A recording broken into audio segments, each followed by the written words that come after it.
길거리 응원은 이번에도 사상 최대의 기록을 세우며 대한민국을 뒤덮었습니다.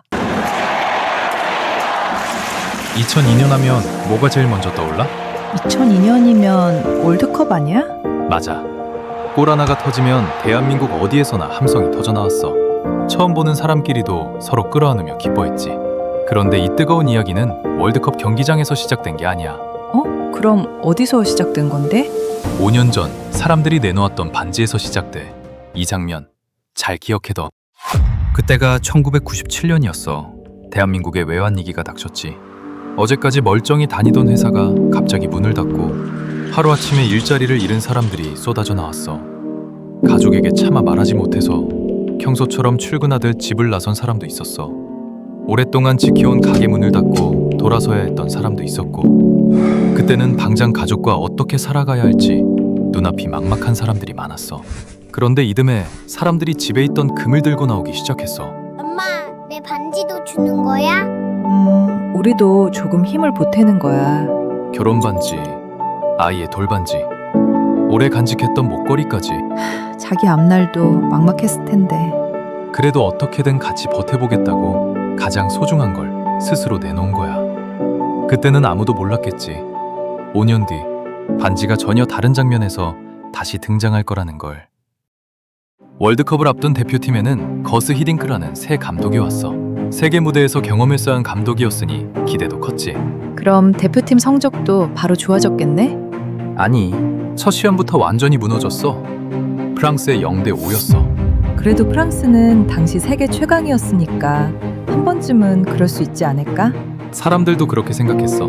그런데 몇 달 뒤 체코와 다시 경기를 했어. 체코? 이번 월드컵에서 우리가 이겼던 그 체코? 맞아. 결과가 어땠을 것 같아? 프랑스전도 그렇고 우리가 또 진 거야? 점수까지 똑같았어. 또 0대5였어. 그래서 사람들은 히딩크를 5대0 감독이라고 부르기 시작했어. 월드컵은 다가오는데 달라지는 건 없어 보였어. 감독을 바꿔야 한다는 목소리까지 커졌지. 우리가 볼 수 있는 건 점수였으니까. 근데 히딩크가 보고 있던 건 달랐어. 누가 더 유명한지가 아니라 누가 팀을 위해 더 많이 뛰는지를 봤어. 그가 원한 건 90분이 끝날 때까지 뛰고 공을 빼앗기면 다시 달려가는 선수였어. 선수들은 지쳐서 주저앉았다가 다시 뛰었고 쓰러졌다가 또 일어났지. 사람들은 히딩크가 계속 지고 있다고 생각했지만 히딩크는 지는 동안에도 월드컵에서 이길 팀을 만들고 있었던 거야.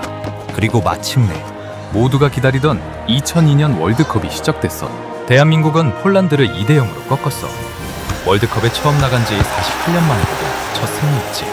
와, 48년? 맞아. 그때부터 사람들도 생각하기 시작했어. 이번에는 정말 다를지도 모른다고.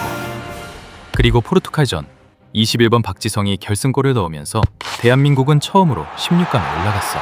그런데 골을 넣은 박지성은 관중석이 아니라 벤치를 향해 곧장 달려갔어. 히딩크. 맞아.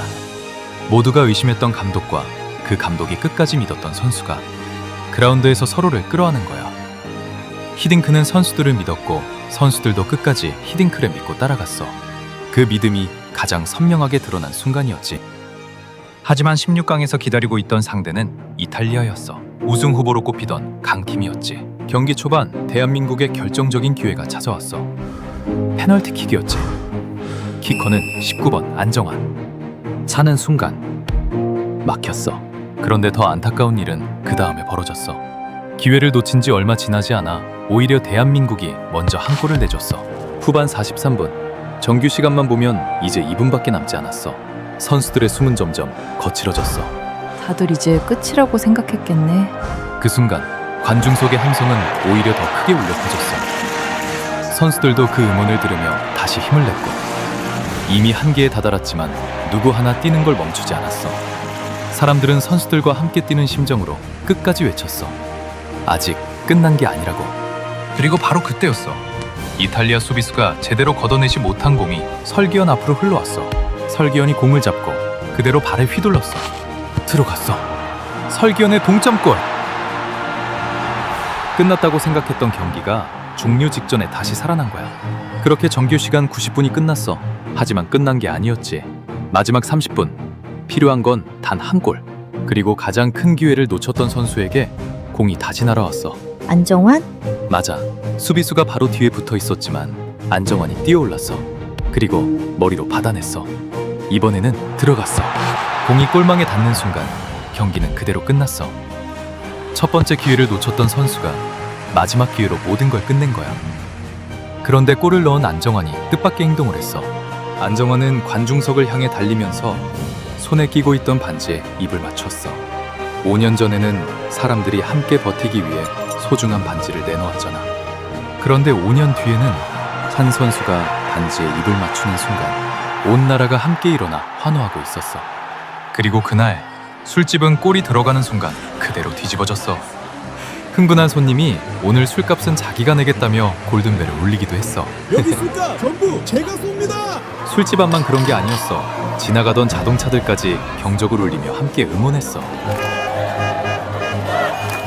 술집도 거리도 자동차도 전부 하나의 응원석 같았지. 그리고 대한민국의 도전도 아직 끝나지 않았어. 대한민국은 스페인과 승부차기까지 가는 접전 끝에 승리했어. 그 승리로 대한민국은 아시아 최초로 월드컵 4강에 올랐어. 누군가는 기쁨에 울었고 누군가는 태극기를 들고 밤새 거리를 뛰어다녔어. 그리고 관중석에는 모두가 바라던 한 문장이 펼쳐졌지. 꿈은 이루어진다.